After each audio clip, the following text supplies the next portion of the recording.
giant wheel of fortune. And because we don't have our own dust storm, we're gonna create our own dust storm with this opaque paper. Ready for a dust storm? Bye-bye. What could possibly go wrong? With the paper supposedly simulating the visibility of a dust storm, I'm ready. and one fender bender already under their belt, the team starts slow and careful.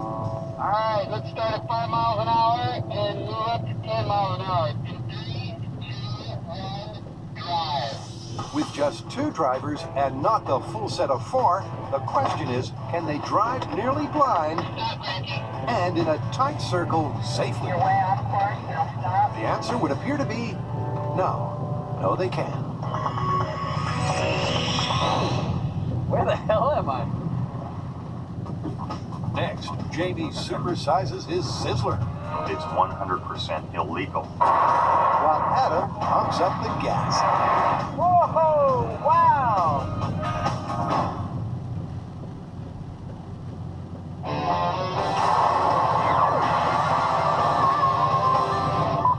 This viral video suggests that if a mean-looking dude is going to fire a flamethrower at you, you can hold back the flames with a fire extinguisher.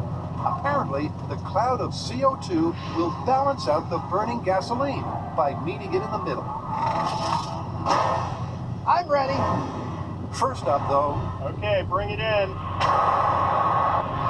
Adam and Jamie want to know how it'll go with a more modest-sized flamethrower. Yeah! Wow. That worked. That was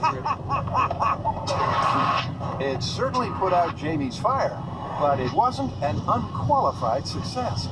It seems my effective distance is really about this distance, not like the full 20 feet. Yeah, that's interesting. It seems that there has to be absolutely complete coverage of the CO2